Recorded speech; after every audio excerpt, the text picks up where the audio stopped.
of making it two different projects, make it bigger and better. You get what I mean? Like having like a multiple cast. Like you get what I mean? Like I kind of did in season one, but the difference is with season two is the kids are leading this season. Okay, so they becoming the leading roles Yes, versus like the they're last become season. Okay. last season. Yes, so throughout the season, the boy. So season two starts off with where episode 4 left off. Mm-hmm. So when I was writing, season 2 was going to start off where episode 8 left off, where the I guess the guy, whatever he was going through with his dad, he was telling him that he was struggling. You get what I'm saying? So it was going to start off from that moment. But I just, like I said, just writing or whatever. I took my time and I just started changing the script. And I said, I'm going to start off. Because people was asking me, like, what happened to the little boy or whatever, that ran away and left his brother dead in the alleyway. Like, whatever happened to him. Right. Because that's the last you see of him. You don't see him for the rest of the season. Yeah, I was figuring that out too. Like, like when the season, after the episode, I was wanting to know what happened, so. Yeah. So I just was like, wow, you get what I mean? So I was just like, you know what? He was already going to be in the season, but I didn't know I didn't know about necessarily creating a backstory like that. Like I said, until I met the other boy, and then I got them all together, and they really kind of like they started working together, and the personalities at times clashed. You get what I mean? But eventually, they really became like brothers. You get what I'm saying? They really started looking after each other. So season 2 pick up where episode 4 left. So when you see the new season, the first episode, you're going to see him running. You get what I mean? You're going to see the boy running. And he's going to take you on his journey. So this whole season is just seen through his eyes. You get what I mean? Like, I'm still in the season, of course. Season 2, I'm in rehab. Trying to get myself together. Bree character, she's still searching for her mother. Brashear character, he's still struggling and just trying to get himself together. He's really, not to say too much, but he's starting to have those suicidal thoughts again. Right. So where he's ready to give up, he kind of runs into somebody, and she kind of reminds him of like how good God is, and how he can overcome through, just trying to create that relationship with God. So it's something for everybody. But again, it's season 2. I'm really proud of it. I look at the thing and, even though I'm starting out, I always tell myself, if I was given the opportunity, I know this series could really change lives, and I really know it could really be huge. You get what I mean? So I'm just hoping for more visibility. I'm hoping more for just, more opportunities. You get what I mean? For the, not just for me, for these kids. Right. When I tell you this little boy, he's been working on the project Archie from like 11 to now he's 13. He'll be 14 in January. So he's been working on this project, season 2, for like 2 years. So you will see throughout the season, like how he grew throughout the season. You get what I mean? So, it's amazing. He literally just memorized lines and practiced even sometimes where he didn't want to, and he carried the whole season on his back. So yes, you see the other 2 Brown brothers, but he's basically like the main protagonist. Like, it's through his eyes. You see everything through his eyes, and it was important for me to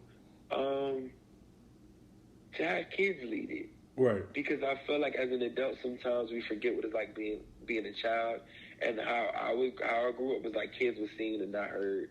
Like when grown folks was, doing stuff, it's like, go in the other room, or you get what I mean, or when you wanted to say something, it was more so like, your opinion don't matter. You don't pay bills, you ain't grown, you ain't this. So it was important for me to realize that kids see everything, and it was important for me to give them a voice. So I hope that if any parent is struggling with, maybe their kid is going through identity crisis, or a kid is just being rebellious or acting out in school, they'll be able to watch this series and, hopefully it'll be able to help. So the three brothers, they're basically homeless. Their mom has left them to fend for themselves. She's addicted to love. I wanted to switch the narrative because people don't realize that love could be a drug too. Right. So she's addicted to love. So she leaves them.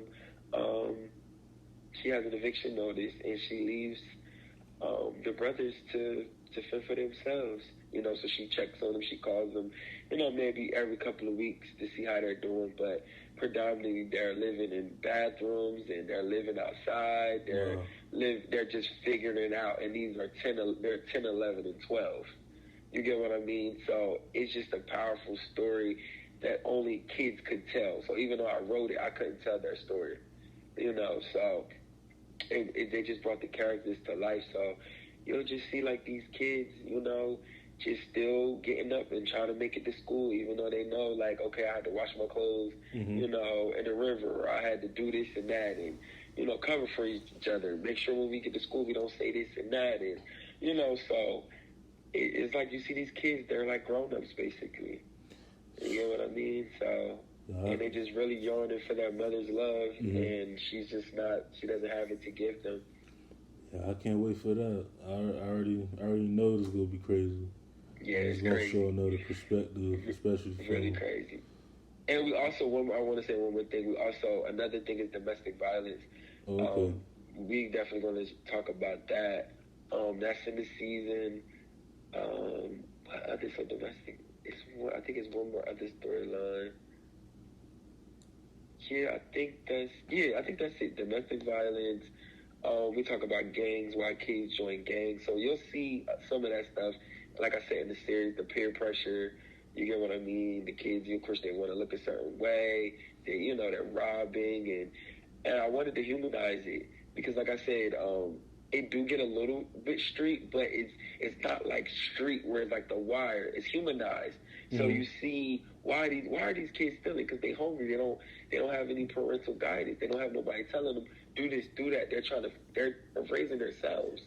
So I think I wanted that when other races watch this series, you know, because I heard somebody say a while ago, I think I heard it from somewhere that it was like a Caucasian woman who never really had too much interaction with black people, and when she seen The Wire, it was almost made us look like monsters. Right. So I think for me, you see them, like I said, stealing and robbing, but it's so humanized where you see that these kids is hurt, and you see it that you can't judge it, even if you don't understand it. You like, okay, I see why did these kids, you know, doing what they're doing. You get what I'm saying? Whether you agree with it or not, like you just see the human side in them, and you see it in all of us. You get what I mean? Each character, you know. That's what I wanted to show. So, season 2 is amazing. I just took it to the next level, and I just can't wait for everybody to see it. Like, you know, I have a commercial supposed to be airing soon in April. And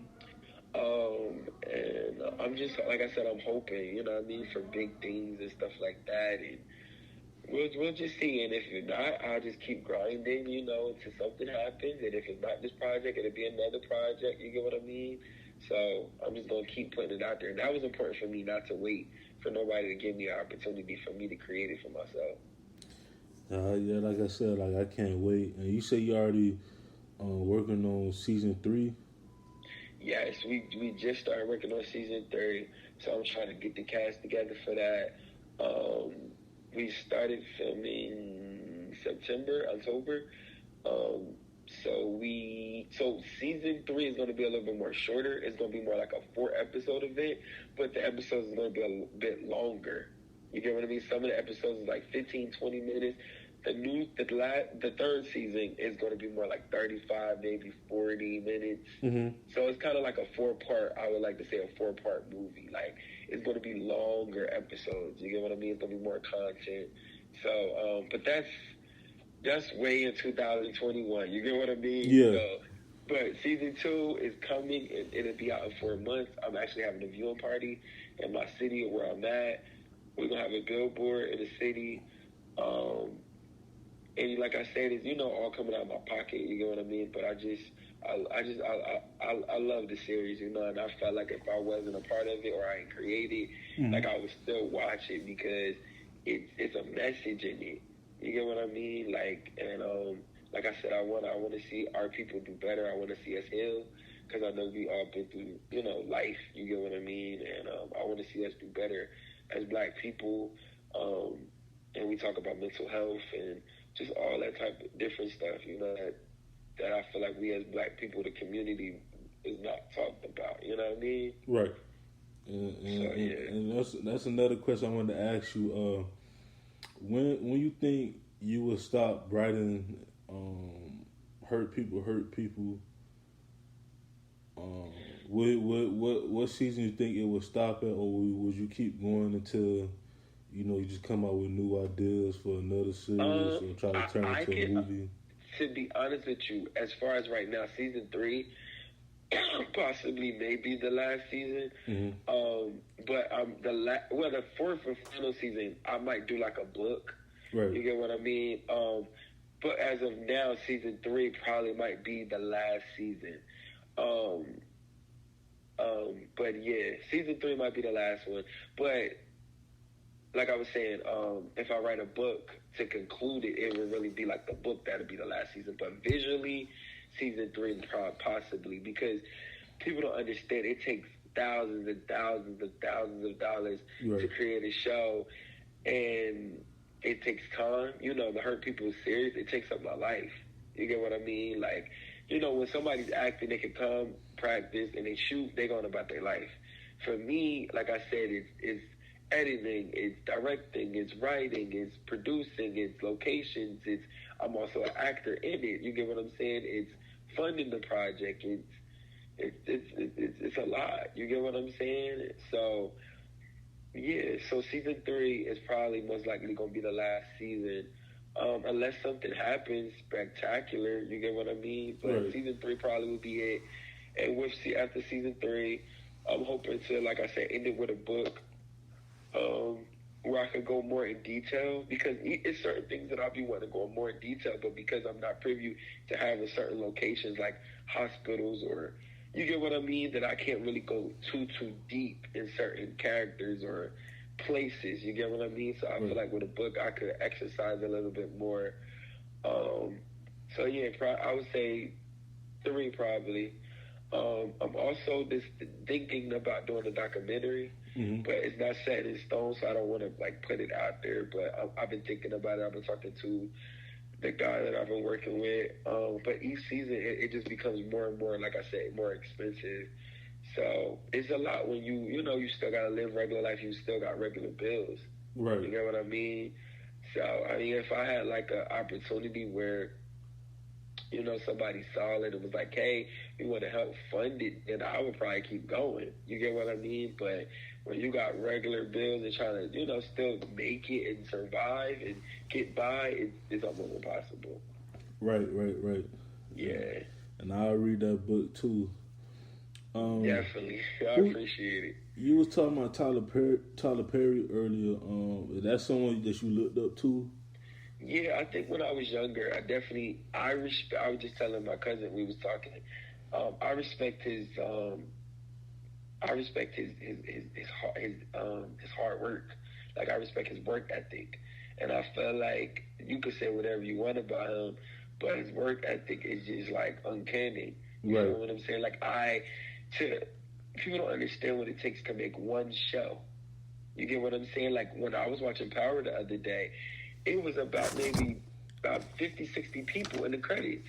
You got a light person, you got a sound person, you got a music person, you got a second director, you got a photographer. You get what I'm saying? You got locations, you got, like... The assistant got an assistant. Exactly. So can you imagine it just being all of those people? Right. You get what I mean? So I respect that he's able to have 2 or 3 different shows on 2 or 3 different networks, still have a place, still, you know what I mean, do all the stuff he's doing. So I just think, just growing up, I just respected his work ethic a lot. You get what I mean? So I hope to one day, You know, because, you know, me doing my stuff in my town, that's the first person people want to, you know, comparing me to, because it's like, yo, you talking about hope, you talking about God. So immediately they're like, Tyler Perry, like the little Tyler Perry. But